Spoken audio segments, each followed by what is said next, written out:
Hi, I'm Chance Finucane, Chief Investment Officer at Oxbow Advisors. Here's our view of the stock market heading into the last quarter of the year.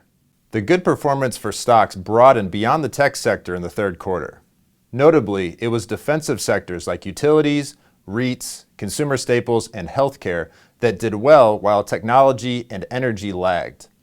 This is typical for an economy that is experiencing decelerating growth and slowing inflation.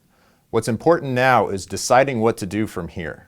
For tech stocks, our outlook now is more nuanced than our across-the-board negative view earlier in the year. We think it's possible for inflation to bottom about now and start to move a bit higher again in the fourth quarter and the first half of next year.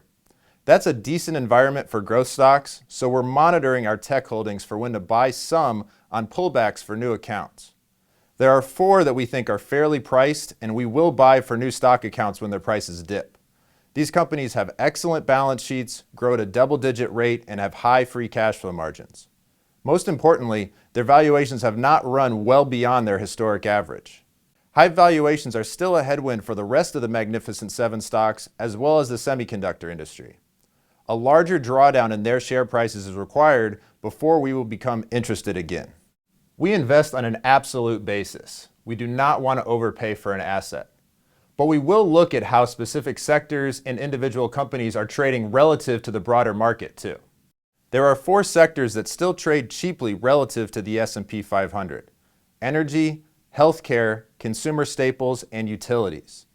We see fewer new opportunities in consumer staples and utilities, but energy and healthcare look appealing on an absolute basis. Let's start with energy, where there are a few factors that we think are most important at this stage of the economic cycle. Energy stocks are one of the best allocations to have in a portfolio in case inflation accelerates.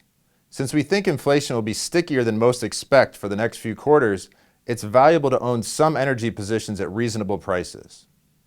However, because we don't know if growth will continue to decelerate heading into 2025, we want to emphasize 3 factors in which energy stocks we select: large established businesses, good balance sheets, and good management teams running the companies.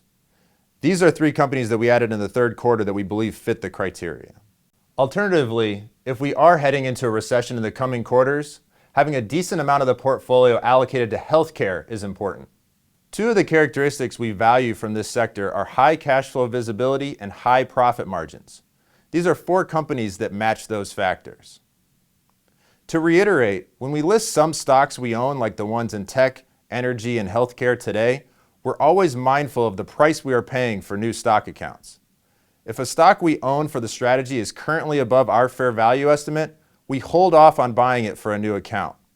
Then we buy a half position when the price falls below our fair value estimate, and we increase it to a full position when it's trading at an undervalued price. This approach limits the downside in the portfolio, which is always our priority. Now let's discuss the start of rate cuts by the Federal Reserve. The Fed made its first rate cut this month. One way to consider if this is bullish or bearish for stocks is to see what's happened in the market in the prior 2 years leading into the first cut. When stocks have been declining beforehand, the start of rate cuts tends to be positive for stock performance over the next year. But when stocks have been on the rise leading into the first cut, like the current scenario, performance for stocks has been mediocre in the subsequent year. The best value investor in history appears to be wary about stocks at this level too. As a percentage of the company's value, this is the highest percentage we've ever seen Warren Buffett allocate to cash and short-term treasuries when the stock market is around all-time highs. It suggests to us that he is cashing in some chips and waiting for better prices to inevitably present themselves in the future. In summary, while stock valuations broadly remain high, there are specific areas where we have been adding for new accounts in recent months. The tech sector overall is overvalued, but there are some specific tech companies that are high quality and trading at fair prices. In regards to the potential for inflation to accelerate, we think having some energy positions is useful to have and been adding to that sector in recent months. Finally, healthcare is the defensive sector that we consider the most undervalued at this stage. We hope that gives you a sense of how we're viewing the stock market today.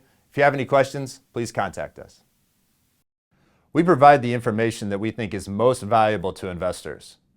If you'd like to follow our work more closely, please subscribe to our YouTube channel.